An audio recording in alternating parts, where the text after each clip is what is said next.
കൊച്ചിയിലെ ഉപഭോക്താക്കളുടെ പ്രതികരണത്തിലേക്ക് നമുക്കൊന്ന് പോകണം. അവിടെ ആജ്ഞ രവീന്ദ്രനുണ്ട്. ആജ്ഞ, ഇപ്പോൾ തിരുവനന്തപുരത്ത് സാരംഗ് സംസാരിക്കുമ്പോൾ മാധ്യമങ്ങളിലൂടെയൊക്കെ ഇപ്പോൾ ഇതായി തൊട്ട് മുമ്പ് നമ്മളടക്കം ഈ വാർത്ത ബ്രേക്ക് ചെയ്തിട്ടേ ഉള്ളൂ. പല ആളുകളും പ്രതീക്ഷിച്ചിരുന്നു ഇത്തരമൊരു ഇന്ധന വില വർധനവിനെക്കുറിച്ച്. 3 രൂപ എന്നുള്ള ചെറിയൊരു ആശ്വാസമുണ്ട്. ഇതിൽ കൂടുതലൊക്കെ ഉണ്ടാകുമെന്നായിരുന്നു മാധ്യമങ്ങളിൽ നിന്നൊക്കെ കഴിഞ്ഞ ദിവസങ്ങൾ വന്ന റിപ്പോർട്ടുകൾ. ഈ 3 രൂപയുടെ വ്യത്യാസത്തെ എങ്ങനെയാണ് കാണുന്നത് ഉപഭോക്താക്കൾ? അവരുടെ പ്രതികരണം തേടാം.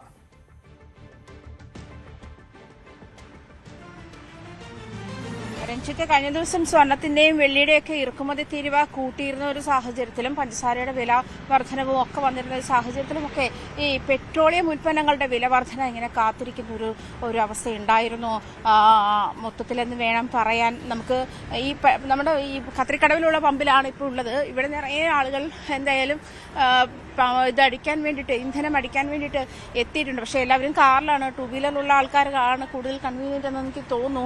ചേട്ടാ, പെട്രോളിന്റെ വില കൂടിയിട്ടുണ്ട്. അപ്പോൾ എന്ത് തോന്നുന്നു? എങ്ങനെ ഇതെല്ലാം അടിച്ചല്ലേ പറ്റുള്ളൂ? അല്ല, സാധാരണക്കാർക്ക് ജീവിക്കാൻ പറ്റാത്ത അവസ്ഥയല്ലേ. ഇന്ധന വിലയെല്ലാം കൂടുന്നു, സാധനങ്ങളുടെ വില കൂടുന്നു, ആൾക്കാർക്ക് ജീവിക്കാൻ പറ്റാത്തൊരവസ്ഥയാണ്. അതെ അതെ അതെ അതെ അതെ അതെ അതെ ആ അതെ അതെ അടിച്ചേ പറ്റുള്ളൂ. അതെ അതെ അതെ 3 രൂപയാണ് കൂടിയതെന്നുള്ളത്. അതെ അതെ അതെ അതെ അറിഞ്ഞു തുടങ്ങിയായിരുന്നോ? അറിഞ്ഞു ന്യൂസ് കാണുന്നുണ്ടല്ലോ. അതെ, അതുതന്നെയാണ്, സാധാരണക്കാർക്ക് ജീവിക്കാൻ പറ്റാത്ത ഒരു സാഹചര്യം കൂടി ഉണ്ട് എന്നുള്ളതാണ്. നമുക്കറിയാം, ഗ്യാസിന്റെ വില വർധനവ്. ഇപ്പോൾ ചെറിയ ഗ്യാസുകളൊക്കെ ഈ പമ്പിൽ തന്നെ ചെറിയ ഗ്യാസ്, അതായത് 5 ലിറ്ററിന്റെ നേരത്തെ ഉണ്ടായിരുന്ന 560 രൂപയാണ്. പക്ഷെ അതിപ്പോൾ 830 രൂപയ്ക്കാണ് അതിപ്പോൾ വിൽക്കുന്നത്. അതുപോലെ തന്നെ പുതിയ കണക്ഷനാണ് അവർ പ്രേരിപ്പിക്കുന്നത് കൂടുതൽ. അതായത് നമ്മൾ ഈ ഇന്ധനം ആവശ്യപ്പെടുന്ന ഒരു സാഹചര്യത്തിലൊക്കെ പുതിയ കണക്ഷൻ എടുക്കാൻ, അല്ല പുതിയത് മാത്രമേ ഉള്ളൂ എന്ന് പറയുന്ന ഒരു അവസ്ഥ കൂടിയുണ്ട്. അപ്പോൾ എന്തായാലും ചേട്ടാ, വില കൂടിയല്ലോ അല്ലേ? പെട്രോളിന്റെ വില കൂടിയല്ലോ അല്ലേ? ഒരു സെക്കൻഡ് രഞ്ജിത്തേട്ടാ, നമുക്ക് കൂടുതൽ ആൾക്കാരിൽ എത്തേണ്ടുന്ന ഒരു സാഹചര്യം കൂടിയുണ്ട്. എന്തായാലും നമുക്ക് അതൊന്ന്. ചേട്ടാ, പെട്രോളിന്റെ വില കൂടിയില്ലേ? പെട്രോളിന്റെ വില കൂടിയല്ലോ. അപ്പോൾ എന്ത് തോന്നുന്നു? പെട്രോൾ അടിക്കാൻ വേണ്ടി വന്നതാണോ? പെട്രോൾ അടിക്കാൻ വേണ്ടി വന്നതാണ്. അറിഞ്ഞായിരുന്നോ വില കൂടിയെന്ന്? ഞാൻ അറിഞ്ഞായിരുന്നു. പക്ഷേ എന്തെന്ന് പറയാനാ, എല്ലാം തരണം ചെയ്ത് പോയാലേ പറ്റുള്ളൂ. നമുക്ക് എല്ലാവർക്കും എന്തെങ്കിലും. അത് തന്നെ ആണ് രഞ്ജിത്ത്, സാധാരണക്കാർക്ക് ഇത് പെട്രോളിന്റെ വില കൂടിയായിരുന്നു. അറിഞ്ഞോ? പെട്രോൾ വില കൂടിയായിരുന്നു. അറിഞ്ഞിട്ടാണോ വന്നേക്കുന്നത്?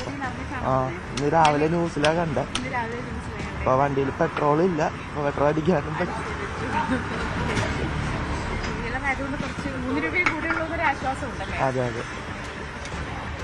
രഞ്ജിത്ത്, ഇവിടേക്ക് ആളുകൾ എത്തിക്കൊണ്ടിരിക്കുന്നേ ഉള്ളൂ. കൂടുതൽ ആളുകളും അറിഞ്ഞിട്ട് തന്നെയാണ് ഇവിടേക്ക് എത്തുന്നത്. എന്തായാലും വലിയ ഒരു റഷ് നമുക്ക് എന്തായാലും രാവിലെ പമ്പിൽ കാണാനില്ല. വലിയ വാഹനങ്ങൾ, അതായത് നിർബന്ധിതമായി അടച്ചിട്ട് പോകേണ്ടുന്ന വാഹനങ്ങളാണ് ഉള്ളത്. എന്തായാലും നമുക്ക് നോക്കാം. ഈ ഗ്യാസിന്റെ വിലയും അതുപോലെ തന്നെ വർദ്ധിച്ചിരിക്കുന്ന ഒരു സാഹചര്യം, അതായത് ഇവിടുന്ന് കൊടുക്കുന്ന പമ്പിൽ നിന്ന് അലോ ചെയ്യുന്ന ഇതിന്റെ വില, കണക്ഷൻ വിലയും അതുപോലെ 300 രൂപയാണ് 5 ലിറ്ററിന്റെ ഗ്യാസിന് ഒറ്റയടിക്ക് കൂട്ടി വാങ്ങുന്നത്. അപ്പോൾ അത്തരമുള്ള ഭയങ്കര ക്രൈസിസ് ആയിട്ടുള്ള സിറ്റുവേഷനിലേക്ക് പോകാതെ തന്നെ ഇപ്പോൾ 3 രൂപ കൂടുമ്പോൾ എന്ന് പറയുമ്പോൾ തന്നെ ആളുകൾ പെട്രോൾ ഇത് പ്രതീക്ഷിച്ചിരുന്നതുമാണ്. നമ്മൾ ഇന്ധനവില അധികം താമസിയാതെ കൂടുമെന്നുള്ളത് പ്രതീക്ഷിച്ചിരുന്നതുമാണ്. നേരത്തെ തന്നെ ഞാൻ സൂചിപ്പിച്ച പോലെ സ്വർണ്ണം വെള്ളി ഇറക്കുമതി തീരുവ കൂട്ടി, അതുപോലെ പഞ്ചസാരയുടെ കയറ്റുമതി റദ്ദാക്കുന്ന സാഹചര്യമുണ്ടായി. അങ്ങനെ സാമ്പത്തികമായി മൊത്തത്തിൽ പശ്ചിമേഷ്യൻ യുദ്ധത്തിന്റെ സാഹചര്യത്തിൽ സാമ്പത്തികമായി മൊത്തത്തിൽ എല്ലാ രാജ്യങ്ങളെയും ബാധിക്കുന്ന ഒരു സാഹചര്യത്തിലേക്ക് തന്നെ